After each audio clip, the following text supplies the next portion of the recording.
નમસ્કાર, આપ જોઈ રહ્યા છો સંદેશ ન્યૂઝ અને આપની સાથે હું છું લખમા। સમાચારોની શરૂઆત કરીએ। એમએલએ ગોપાલ ઇટાલિયા પર ફરી એકવાર જૂતું ફેંકાવાનો પ્રયાસ થયો છે, જેમાં જામનગર બાદ હવે જૂનાગઢની અંદર સભાનું આયોજન હતું અને ત્યાં ગોપાલ ઇટાલિયા પર એક વ્યક્તિ દ્વારા જૂતું ફેંકવાનો પ્રયાસ કરવામાં આવ્યો। જૂનાગઢના ગળુની અંદર ખેડૂત સભા યોજાઈ હતી અને ત્યાં આખી ઘટના બની છે। ખેડૂત સભાની અંદર ગોપાલ ઇટાલિયા જેવો સ્ટેજ ઉપર સંબોધન કરતા હતા, લોકો પણ અસંખ્ય ત્યાં ઉપસ્થિત હતા। જૂતું સ્ટેજ પર ગોપાલ ઇટાલિયાને પગમાં વાગ્યું અને બીજી વાર જૂતું ફેંકવા જતાની સાથે જ હુમલાખોરને પકડી લેવામાં આવ્યો છે। કાર્યકરોએ જૂતું ફેંકનાર શખ્સને પકડી અને પોલીસને હવાલે પણ કરી દીધો છે। ત્યારે રાજકીય ઇશારે આ જૂતું ફેંકવામાં આવ્યું હોવાનો ગોપાલ ઇટાલિયા દ્વારા આક્ષેપ કરવામાં આવી રહ્યો છે।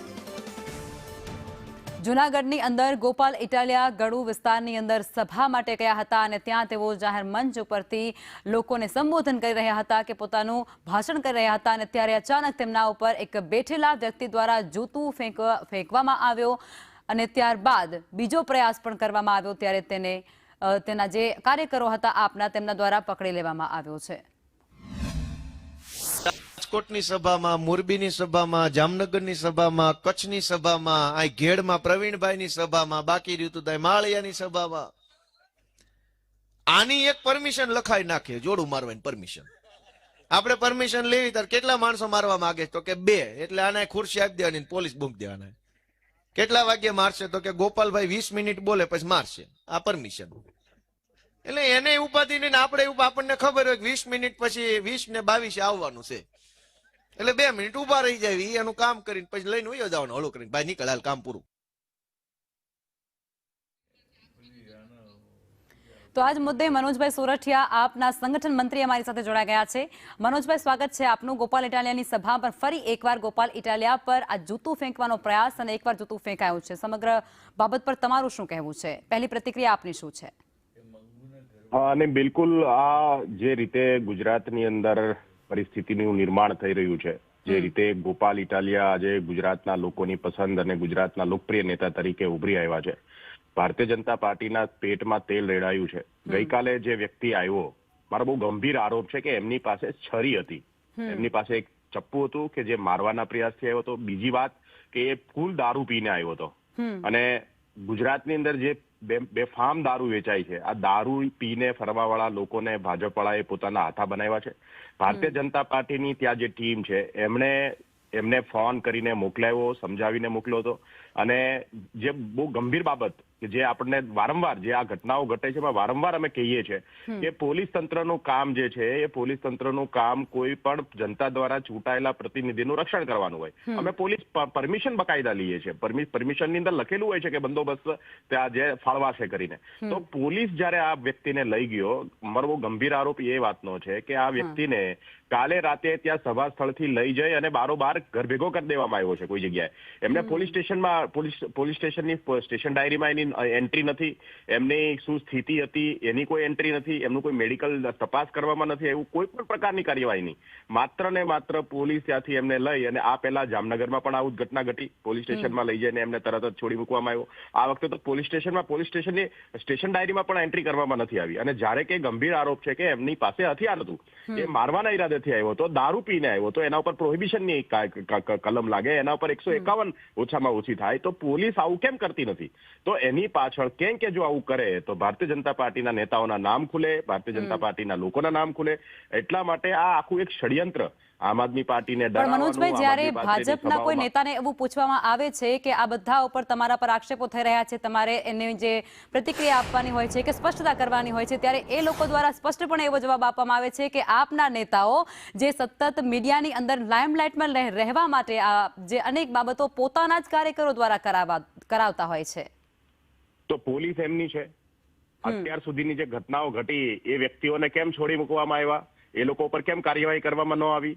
આજે જે ગઈકાલે ઘટના ઘટી એ વ્યક્તિને એ લોકોએ કેમ ત્યાં બારોબાર ગાયબ કરી દીધો? અમારા સવારથી લોકો પોલીસ સ્ટેશનમાં ગયા છે, કાર્યકર્તાઓ, એમને ત્યાં કોઈ જવાબ આપતા નથી, સ્ટેશન ડાયરીમાં કોઈ એન્ટ્રી કરી નથી. જો આમ આદમી પાર્ટીનો કાર્યકર્તા હોય તો એને તો ફાંસીના માથે ચડાવી દેવો જોઈએ. આમાં તો ભાજપને નુકસાન જાય છે. આખા ગુજરાતની અંદર ભારતીય જનતા પાર્ટીને પરસેપ્શનની અંદર બહુ મોટી નુકસાની છે.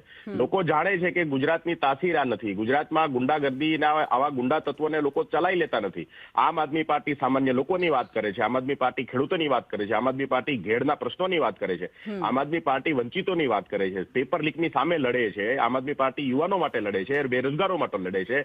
તો આ જે લડતો લડે છે એની સામે આમ આદમી પાર્ટી ઉપર શા માટે આ જે કરવાની કોશિશ ભારતીય જનતા પાર્ટીએ કરવી જોઈએ? અમારા જે નેતાઓ છે, આજે પણ કેટલાય નેતાઓને જેલમાં નાખ્યા છે. 20 થી વધારે આમ આદમી પાર્ટીના નેતાઓ આજે જેલમાં છે. જો ભારતીય જનતા પાર્ટીને આમ આદમી પાર્ટીની કોઈ ચિંતા જ ન હોય, આમ આદમી પાર્ટીની વધતી લોકપ્રિયતાથી એ લોકોને ડર ન હોય, તો પછી આવો કામ કરવાની ક્યાં જરૂર છે? ઇગ્નોર કરો ને ભાઈ, શા માટે મોકલો છો? દારૂ પોલીસ વાળાને કહો ને ભાઈ આપની સભાને બરાબર સુરક્ષિત કરજો, અમને નુકસાન જાય છે. શા માટે અરાજકતા ફેલાવવાની કોશિશ કરે છે? સ્વાભાવિક છે કે લોકોને ડરાવવાની કોશિશ કરે છે. લોકોને આમ આદમી પાર્ટીનો જે વધતો ગ્રાફ છે એની સામે પ્રશ્નાચિહ્ન ઉભા કરવાની કોશિશ કરે છે. અને અત્યારે જે સ્થિતિ છે, આજે જે સ્થિતિ છે, ગોપાલ ઇટાલિયા, ચેતર વસાવા, ઈશુદાનભાઈ ગઢવી, આમ આદમી પાર્ટીની આ લીડરશિપ ગુજરાતની એવડી લીડરશિપ છે કે જેને લોકપ્રિયતા એટલી બધી મળી છે, લોકો એટલા બધા ચાહે છે કે ભાજપ પાસે એનો કોઈ વિકલ્પ નથી. આ જેટલા પણ હરાવા ઝુકાવાના હતા ઝુકાઈ લીધા, ખરીદવાના હતા ખરીદી લીધા. અત્યારે એવા લોકો હવે લડે છે કે જે લોકો ભારતીય જનતા પાર્ટીના પૈસા સામે નથી ઝૂક્યા, એમની જેલ સામે નથી ઝૂક્યા. એટલે માટે હવે અત્યારે આ પ્રયત્નો ચાલુ કર્યા છે. હું બહુ ગંભીરતાથી કહેવા માંગુ છું કે ગુજરાતના લોકો આ બધું જોવે છે, ગુજરાતના લોકો આ બધું જાણે છે. ખૂબ પ્રશ્નો છે. ભારતીય જનતા પાર્ટીને વિનંતી છે, એમના નેતાઓને. મનોજભાઈ, જી, આપના દ્વારા પોલીસની કામગીરી પર પણ અત્યારે સવાલ કરવામાં આવી રહ્યા છે, ભાજપ પર તો આક્ષેપ કરી રહ્યા છો, પરંતુ આપ જોડાયા તે બદલ આપનો આભાર. અને હવે આપણી સાથે યજ્ઞેશભાઈ દવે જોડાઈ ગયા છે, જેઓ ભાજપના નેતા છે. યજ્ઞેશભાઈ, કઈ પ્રકારે આ ઘટનાને આપ જોઈ રહ્યા છો અને આપની પહેલી પ્રતિક્રિયા આ ઘટનાને લઈને શું છે? કારણ કે ભારતીય જનતા પાર્ટી પર વારંવાર આપના નેતાઓ, આપના સંગઠનના કાર્યકર્તાઓ દ્વારા આક્ષેપો કરવામાં આવી રહ્યા છે. તમે જુઓ તો હમણાં થોડા વખત પહેલા એમના જ નેતા, એમના સંગઠનમાં જોડાયેલા એક નેતાએ આક્ષેપો કર્યા હતા કે આમ આદમી પાર્ટીની અંદર જે પરિસ્થિતિ ચાલી રહી છે, આમ આદમી પાર્ટીમાં જે નેતાગીરીમાં જે દાદાગીરી ચાલી રહી છે, અથવા તો જેના નેતૃત્વની અંદર જે અસંતોષ છે, એ અસંતોષ એમણે પોતે વ્યક્ત કર્યો હતો અને સોશિયલ મીડિયામાં ઘણું બધું ચાલ્યું.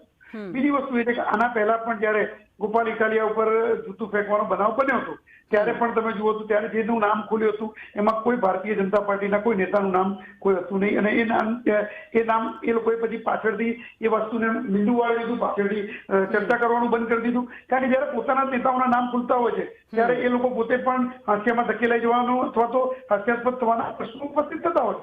પરંતુ જ્યાં સુધી આમ આદમી પાર્ટીનો સવાલ છે તો આમ આદમી પાર્ટી એ પોતાની ઘટતી જતી પ્રસિદ્ધિને વધારવા માટે ગમે તે હદે જઈ શકે.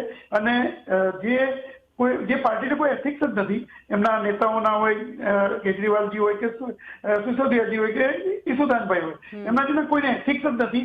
એવી એથિક્સ વગરની પાર્ટીના નેતાઓ પાસેથી પણ યજ્ઞેશભાઈ, ભાજપના નેતાઓ પર તો આક્ષેપ થઈ જ રહ્યા છે, પરંતુ પોલીસની કામગીરી સામે પણ અહીં તે લોકો સવાલ કરી રહ્યા છે અને તેમનું કહેવું છે કે પોલીસ હવે ભાજપનો હાથો બનીને કામ કરી રહી છે. કારણ કે આ સભાની અંદર જેણે જૂતું ફેંક્યું છે એ વ્યક્તિ ઉપર તો પોલીસે કોઈ જ કાર્યવાહી નથી કરી, ન એને પર એફઆઈઆર નોંધી છે કે ન એને કોઈ કાયદાકીય પગલાં ભર્યા છે. એટલે સવાલ તો થશે જ ને. જયારે ગોપાલભાઈ ઇટાલિયા કશું નતા ત્યારે એમણે ગુજરાતના ગૃહમંત્રી ઉપર જૂતું ફેંક્યું હતું, ત્યારે એમની પર કોઈ કાર્યવાહી થઈ નહોતી. એમને ખાલી અટક કરીને છૂટા કરી દેવામાં આવ્યા હતા. બીજું કે જયારે ગોપાલ ઇટાલિયાએ ગુજરાત રાજ્યના નાયબ મુખ્યમંત્રીશ્રીને એલફેલ શબ્દો કહ્યા હતા ફોન પર, ત્યારે પણ કોઈ કાર્યવાહી થઈ નથી. તો શું એ વખતે એમને પોલીસ ઉપર એમને આંગળી ચીંધવાનો કે આંગળી ઉઠાવવાનો સમય નહોતો મળ્યો? એટલે આ બધી વાતો છગબડીયો ધર્મ છે.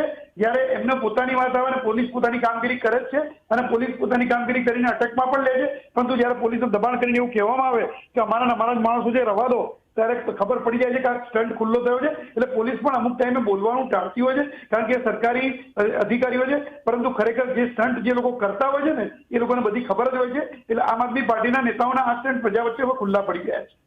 અને યજ્ઞેશભાઈ, એમનું કહેવું છે કે ભારતીય જનતા પાર્ટી દ્વારા જે વ્યક્તિઓ હોય છે તેમને ત્યાં મૂકવામાં આવે છે, તેમને પ્રોત્સાહન આપવામાં આવે છે, તેમને સહાય કરવામાં આવે છે અને એ લોકોને એવું પ્રેરિત કરવામાં આવે છે કે તે સભામાં જાય અને જૂતું ફેંકે કે એવી કોઈ હરકત કરે.